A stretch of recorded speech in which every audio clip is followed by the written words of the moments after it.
नमस्कार, बहुत स्वागत है आप सभी का। मैं हूं आपके साथ पूजा सचदेवा। इंडस वाटर ट्रीटी यानी कि सिंधु जल समझौता, जिसको लेकर भारत सरकार ने एक बहुत बड़ा डिसीजन लिया और फैसला ये है कि ये पाकिस्तान पर एक बहुत बड़ी वाटर सर्जिकल स्ट्राइक के रूप में देखा जा रहा है। यानी कि अब इस समझौते के तहत पाकिस्तान को पानी नहीं मिलेगा, पाकिस्तान बूंद बूंद के लिए तरसेगा, ये कहा जा रहा है। लेकिन क्या ऐसा रातों रात हो जाएगा, या फिर इसको इंप्लीमेंट करने में कितना समय लगेगा, क्या चुनौतियां सामने आ सकती हैं, और इस वाटर स्ट्राइक के अलावा क्या और स्ट्राइक करने की तैयारी में है भारत सरकार? ये सब सवालों के जवाब आपको इस पॉडकास्ट में मिलेंगे। मेरे साथ मौजूद है मेरे वरिष्ठ सहयोगी अंकुर त्यागी। अंकुर जी, सबसे पहले यही समझना चाहेंगे, क्योंकि एक बहुत बड़ा सवाल जो सबके मन में इन दिनों है कि इस सिंधु जल समझौते के जरिए पाकिस्तान पर असर कब से दिखने लगेगा, कब हम देखेंगे कि पाकिस्तान बूंद बूंद के लिए तरस रहा है? देखिए, जब इंडस वाटर ट्रीटी से इंडिया ने कहा कि हम इससे अलग हो, मतलब अभी ये सस्पेंशन के मोड में है और हम इससे अलग भी हो सकते हैं, बेसिकली संकेत यही है। तो अब क्या ऑप्शन है भारत के पास, अब आगे क्या है? बेसिकली आपको समझना होगा कि ये 6 रिवर हैं। ईस्टर्न रिवर्स में आती है रावी, ब्यास, सतलज, और जो वेस्टर्न रिवर हैं उसमें इंडस, झेलम और चिनाब।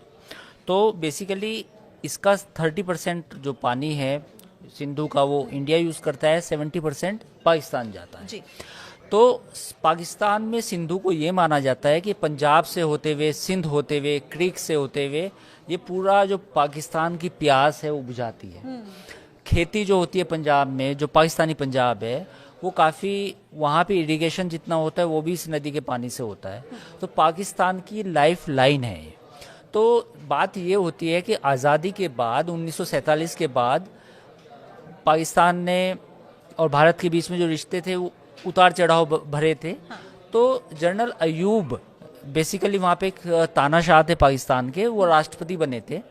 तो जनरल अयूब ने पंडित जवाहरलाल नेहरू जो भारत के प्रधानमंत्री थे उनको एक चिट्ठी लिखी और कहा कि हम सिंधु के पानी को लेके जो इंडस वाटर ट्रीटी है एक ट्रीटी करना चाहते हैं, और बाकी हमारे बीच में जितने भी मसले हैं, चाहे वो कश्मीर का है, हम उनको भी सोल्व करना चाहते हैं। तो उस समय पंडित जवाहरलाल नेहरू को लगा कि शायद जो अयूब खान है, अगर हम समझौता करेंगे पाकिस्तान के साथ तो हो सकता है कि हमारी बातचीत भी अच्छी हो और भी मसले हमारे हल हो जाए।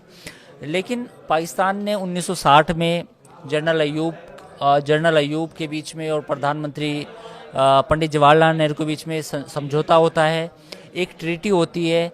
इस ट्रीटी में ये होता है कि कोई भी इस ट्रीटी से यूनिलेटरल बाहर नहीं निकल सकता, इसमें वर्ल्ड बैंक एक थर्ड पार्टी रहेगी। उसके बाद होता क्या है कि ट्रीटी तो हो गई, लेकिन जो कश्मीर का मसला है वो बिल्कुल ज्यों का त्यों रहता है। और 1965 में वही जनरल अयूब जो 1960 में समझौता करते हैं पंडित जवाहरलाल नेहरू के साथ, 1965 में वो हमला कर देते हैं भारत के ऊपर, यानी कि 1965 की जंग शुरू हो जाती है। तो आप ये समझिए कि ट्रीटी के 5 साल बाद ही पाकिस्तान ने जंग छेड़ दी थी। हाँ। तो पाकिस्तान इस ट्रीटी को लेके कभी भी सीरियस नहीं रहा है। पानी उसको चाहिए, 70% पानी जरूर चाहिए उसे, पंजाब के लिए भी चाहिए, सिंध के लिए भी चाहिए, लेकिन एक ऐसे गुड नेबर, एज ए अच्छे पड़ोसी, उसके जो दायित्व हैं, जो उसके कर्तव्य हैं, वो कभी वो पूरा करने की कोशिश ही नहीं की। लेकिन Ankur ji, as a good neighbour Hindustan ने क्या किया? 3 इतने बड़े बड़े युद्ध हो गए, लेकिन बावजूद इसके इस ट्रीटी को नहीं रोका, कभी नहीं रोका हिंदुस्तान बिल्कुल ने। लेकिन मुझे एक कानूनी दाव पेच इसमें समझना है। जैसा कि आपने कहा कि ये ट्रीटी साइन हो गई, अब इस ट्रीटी में कोई एंड डेट तो थी नहीं कि आप इस तारीख तक आपको इस ट्रीटी को फॉलो करना है। तो कानूनी दाव पेच क्या कहते हैं? क्या दोनों देशों की सहमति होनी जरूरी है, या जिस तरीके से हिंदुस्तान ने कहा कि हम इस ट्रीटी को सस्पेंड करते हैं और सस्पेंड हो गई? देखिए, इंटरनेट ये सस्पेंड तो हो गई, लेकिन अब सवाल ये है कि भारत ने निकलने का ऐलान नहीं किया है, लेकिन अब इसका कोई महत्व नहीं रह जाएगा। अगर भारत चाहेगा कि हम इंडस वाटर ट्रीटी को इनफेक्टिव कर दें, हाँ। यानी कि इसका असर ही खत्म हो जाए, तो वो कर सकता है। ठीक। तो एक तो चीज़ ये, पाकिस्तान इसको जरूर चैलेंज कर सकता है इंटरनेशनल कोर्ट में, वहाँ पे इंटरनेशनल कोर्ट में चैलेंज कर सकता है, लेकिन ऐसे सैकड़ों मामले हैं जो पूरी दुनिया में इस तरह चलते हैं। भारत ने जो चिट्ठी लिखी है, कल एक वो चिट्ठी मीडिया में सामने आई थी, उन्होंने बेसिकली वाटर रिसोर्स डिपार्टमेंट है भारत का, उसने पाकिस्तान को फॉर्मली इन्फॉर्म किया है और उस चिट्ठी में खास तौर पे लिखा है कि आप आतंकवाद को लेके, यानी क्रॉस बॉर्डर टेररिज्म को लेके आप बिल्कुल आपकी पॉलिसी बन चुकी है और आप भारत में दहशतगर्दी फैला रहे हैं, इसलिए हम अपनी सिक्योरिटी को देखते हुए इस ट्रीटी को एट अबेंस कर रहे हैं, यानी कि हम इस सिक्योरिटी को सस्पेंड कर रहे हैं। जी। तो इस ट्रीटी को हाँ। हाँ जी। तो ये जब ये सब हुआ तो अब ये मान के चलें कि पाकिस्तान हो हल्ला मचाएगा, इंटरनेशनल कोर्ट भी जा सकता है, लेकिन सवाल ये है लेकिन कि उसके हो हल्ले का असर क्या होगा? असर कुछ होने वाला नहीं है। अगर भारत ये फैसला कर लेगा कि हमें इस ट्रीटी को बिल्कुल नल एंड वॉइड करना है, जिसका कोई मतलब नहीं रह जाएगा, तो वो होके रहेगा। ठीक है। उसके लिए कोई डरने की जरूरत नहीं है। ठीक है अंकुर जी, एक सवाल जो मुझे लगता है कि इस वक्त जो भी हमें देख रहे हैं, हर किसी के मन में होगा कि भाई आप इस ट्रीटी को अगर रोक रहे हैं तो फिर ये जो इतना सारा पानी है ये कहाँ जाएगा? क्योंकि हमें डैम्स की जरूरत होगी, जलाशयों की जरूरत होगी, रातों रात तो ये प्रक्रिया हो नहीं सकती। तो कहीं ऐसा ना हो कि हिंदुस्तान में बाढ़ जैसे हालात हो जाए, क्या करेगी सरकार? बेसिकली सिंधु जब निकलती है लद्दाख से तो डैम चेक एक जगह है वहाँ पे, तो अगर हमें इसे रोकना है तो कहीं ना कहीं बांध तो बनाने पड़ेंगे। हाँ। और वो बांध कहाँ बनेंगे? वो बांध वहाँ से बनेंगे जहाँ से ओरिजिन है सिंधु का। तो जो डैम चेक है जो तिब्बत से बेसिकली ओरिजिन है, तो वहाँ उस इलाके में हमें डैम बनाने पड़ेंगे। उसके बाद जब ये नीचे आती है नदी, इसमें कुछ और ट्रिब्यूटरीज होती हैं जो सहायक नदियाँ वो भी मिलती हैं, वहाँ पे भी डैम बना सकते हैं। तो लेकिन ये सवाल ये है कि इतना डैम ऊंचाई पे बनाना काफ़ी टाइम लग सकता है उसमें, और काफ़ी रिस्की भी है। हाँ। दूसरा पॉइंट ये है कि छोटी छोटी कैनाल से पानी को डाइवर्ट किया जा सकता है, या पानी इतना कम कर दिया जाए। आप इसे बंद करने की बात ना कहें कि हम इसे बिल्कुल बंद कर दें, आप छोटी छोटी कैनाल से पानी निकाल के उसको डाइवर्ट कर सकते हैं हिमाचल में, उसको डाइवर्ट कर सकते हैं पंजाब में और कश्मीर में। तो वो आप कर सकते हैं, उसमें कोई दिक्कत नहीं है। हाँ। तो लेकिन ये पूरा प्रोसेस जो डाइवर्जन का है, पानी के डाइवर्जन का है, इसमें समय लगेगा और इसमें पैसा भी लगेगा। दोनों चीज़ें हैं। हालांकि दोनों कैपेबिलिटीज इंडिया के पास है, क्योंकि हमने श्रीनगर में और बाकी जगह भी जितने भी अब हाइड्रो प्रोजेक्ट चल रहे हैं तो वो पूरी मतलब हम पहाड़ों पे चल रहे हैं, तो वो कोई इशू नहीं है, but it will take time. उससे पहले भारत क्या कर सकता है कि जो पानी 70% हम उनको दे रहे थे, उसकी मात्रा फौरी तौर पे कम की जा सकती है, चाहे वो 10% हो चाहे वो 20% हो। ठीक है। तो ऐसा भी किया जा सकता है। ठीक है अंकुर जी, देखिए अब पाकिस्तान पर इसका असर कब से दिखने लगेगा? एक सवाल ये भी है, क्योंकि जैसा कि हम कह रहे हैं कि एक बहुत लंबा प्रोसेस है, इसमें समय लगता है, लेकिन कब ऐसा होगा कि हम देखेंगे कि पाकिस्तान में पानी की वजह से दिक्कत हो रही है, लोग पानी के लिए तरस रहे हैं, क्योंकि अब लोगों को तभी सुकून मिलेगा? अंकुर जी नहीं, देखिए बात अभी पाकिस्तान की जो गवर्नमेंट है उसको सोचना चाहिए कि हम अपने पड़ोसी के साथ सही तरीके से रहें, हम ऐसे हालात पैदा ना करें कि जो दोनों देशों के बीच में तनाव जैसे संबंध हो। अब आप देखिए जिस तरह का एस्केलेशन हुआ है, अनफॉर्चुनेट है, बेकसूर लोगों को मारा गया, उनके माथे में गोली मारी गई जिनका कोई कसूर भी नहीं था। तो उसके बाद तो यही होना है, उसके बाद एस्केलेशन होगा, दोनों देशों के बीच में एग्रेशन होगा, और फिर कुछ ऐसे फैसले लिए जाएंगे जिसका खामियाजा उन लोगों को भुगतना पड़ेगा जो शायद इसमें मुलव्विस नहीं है। मैं चाहे पाकिस्तान की जनता की बात करूं, हो सकता है कि कुछ लोग पाकिस्तान की जो आर्मी है, सरकार है, उनके इन करतूत पर इत्तेफाक भी ना रखते हो, बट दे हैव टू पे द प्राइस। अब उनको भी इस पर प्राइस पे करना पड़ेगा।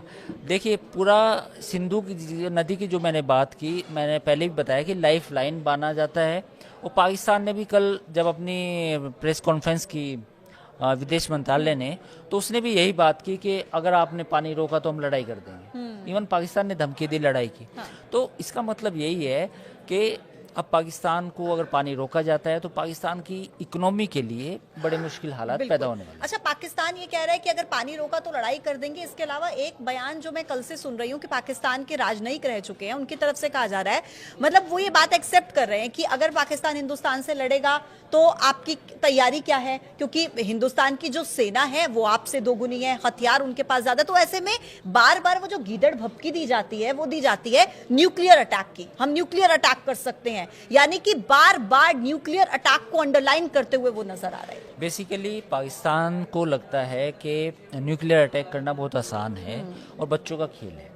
और चलिए पाकिस्तान ने सपोज करें, मैं मानता भी हूँ कि 1 या 2 बम गिरा भी दिए इंडिया के ऊपर, तो उसके बाद तो इंडिया तो उससे दुगना है, तो इंडिया फिर 2 की बजाय 10 बम गिराएगा, फिर क्या पाकिस्तान का नक्शा बचेगा?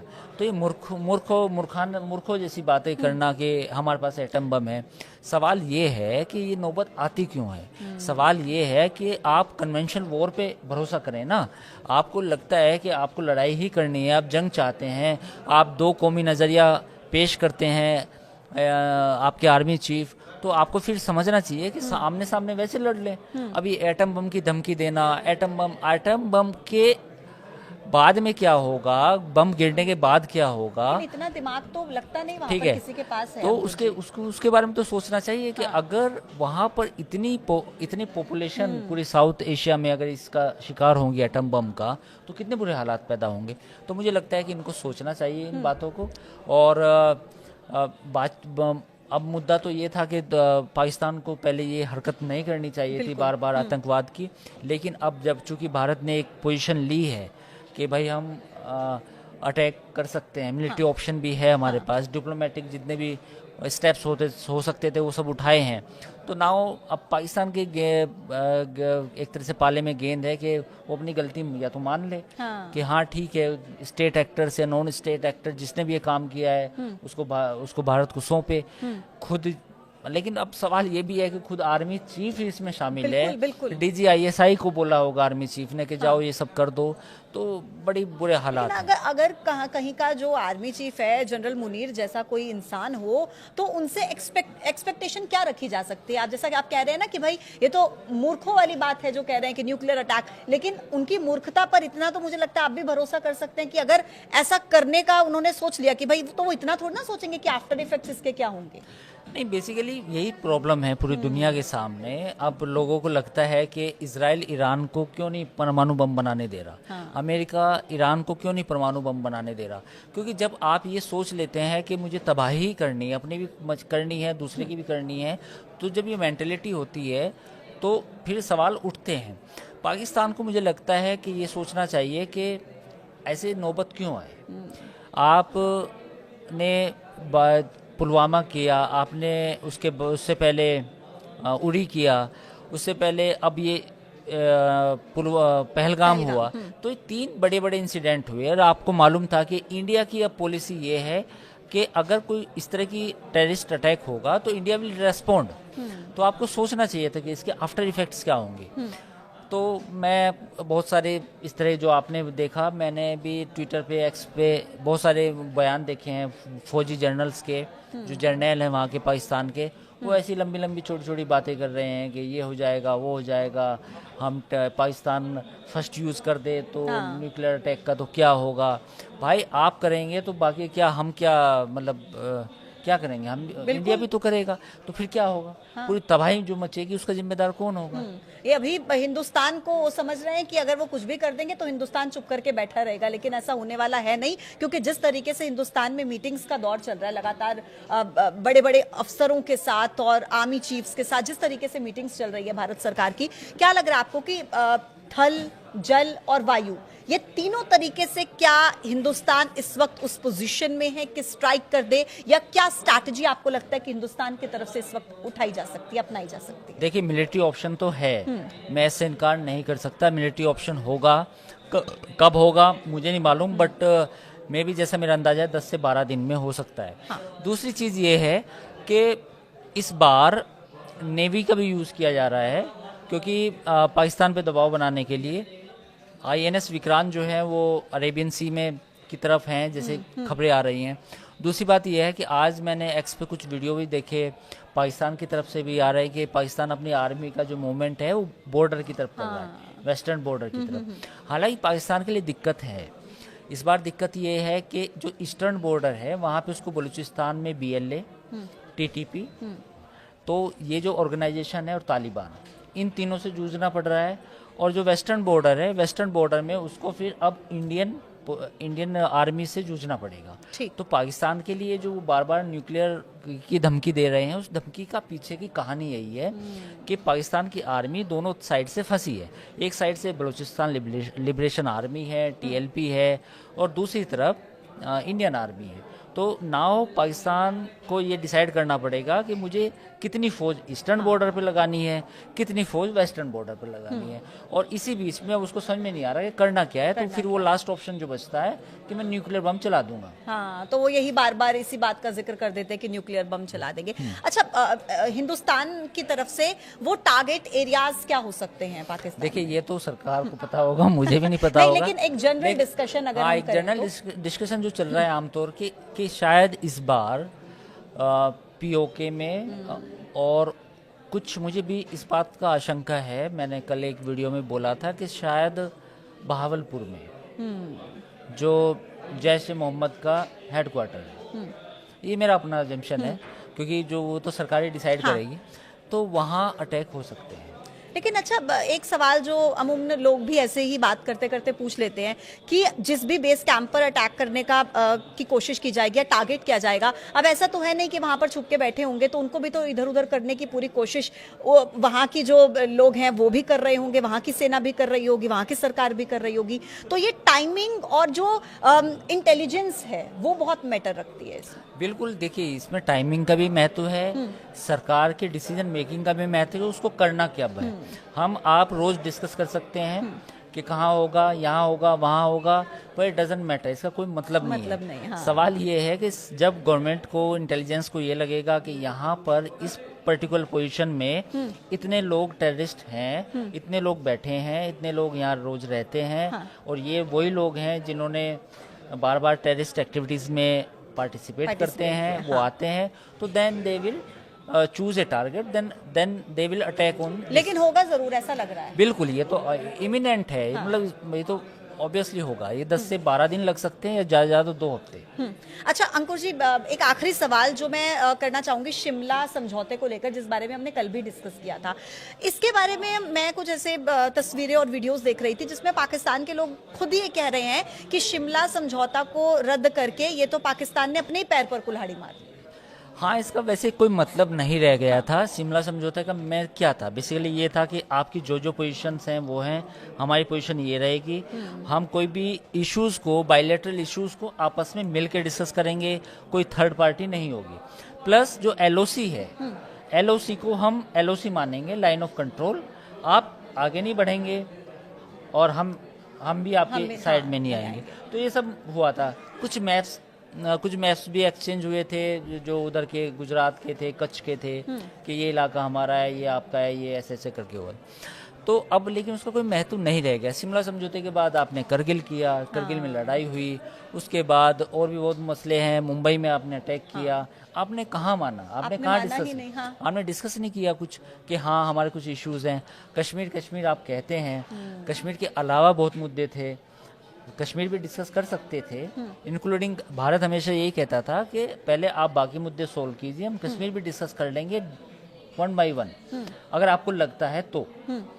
बट पाकिस्तान हमेशा यही कहता था कि कश्मीर सबसे पहले डिस्कस करेंगे, Kashmir is a juggler when, है ना। और ये जगलर वेन के चक्कर में बिल्कुल ये पूरा मुल्क, मैं क्या बताऊं कि 1947 से ये इनका जो ऑब्सेशन है कश्मीर को लेके, और वो जो ऑब्सेशन ऐसा है कि वो आज तक खत्म नहीं हुआ। जितने भी जनरल आए, मुशर्रफ आए, जियाउल हक आए, अयूब खान आए, और अब ये आसिम मुनीर आए, इससे पहले बाजवा आए, इससे पहले कियानी आए, सबका ऑब्सेशन कश्मीर था। और कश्मीर का एक ऐसा चूरन इन्होंने बांटा है अपनी आवाम को कि वो बार बार वही चूरन दिया जाता है कि देखो जी हमने कश्मीर लेना है, 4 जंगें भी कर ली हमने इंडिया के साथ, उसके बाद भी कुछ मसला हल नहीं हुआ। तो ये चूरन बेचता रहेगा पाकिस्तान, और मसला कश्मीर तो कभी मिलने वाला है नहीं, कश्मीर कभी मिलने वाला भी नहीं है, इनके ख्वाबों में भी नहीं आएगा। उसकी वजह ये है कि आप अपना, अब वॉरफेयर जब होता है, जब लड़ाई होती है, वो मिलिट्रीली नहीं होती, वो इकोनॉमिकली भी होती है। किसी भी लड़ाई में कौन सा मुल्क कितने लंबे टाइम तक सस्टेन करता है, और ये तो पहले से ही ऐसा मुल्क है जो भुखमरी से मर रहा है। बिल्कुल, आप 2 साल पहले डिफॉल्ट पे था पाकिस्तान। तो आपको समझना चाहिए कि कोई भी मुल्क जब किसी मुल्क के साथ लड़ता है तो कितने दिन तक सस्टेन करता है, वो भी इम्पोर्टेंट होता है। तो ये सब तमाम बातें, इनके जो सपने हैं, जो चूरन बेचा जाता है पाकिस्तान में कश्मीर का, वो आज भी बेचा जा रहा है। और मुझे उम्मीद है कोई स्टैंड में कोई तब्दीली नहीं है, वो आगे बेचा जाएगा। ठीक है, यानी कि कुल मिलाकर भारत सरकार का स्टैंड क्लियर है, स्ट्राइक तो होगी ही, लेकिन क्या वो प्लान्स हो सकते हैं, इसको हम बैठकर सिर्फ डिस्कस कर सकते हैं, लेकिन जब होगा वो आपके सामने होगा, वो हमारे सामने होगा। पाकिस्तान की गीदड़ भभकियों से हिंदुस्तान डरने वाला नहीं है। इस बार हिंदुस्तान जवाब देकर रहेगा। कुल मिलाकर सार यही है। आज के इस वीडियो में इतना ही। कल फिर मिलेंगे एक नई वीडियो के साथ। तब तक के लिए आप देखते रहिए न्यूज़ 18। नमस्कार।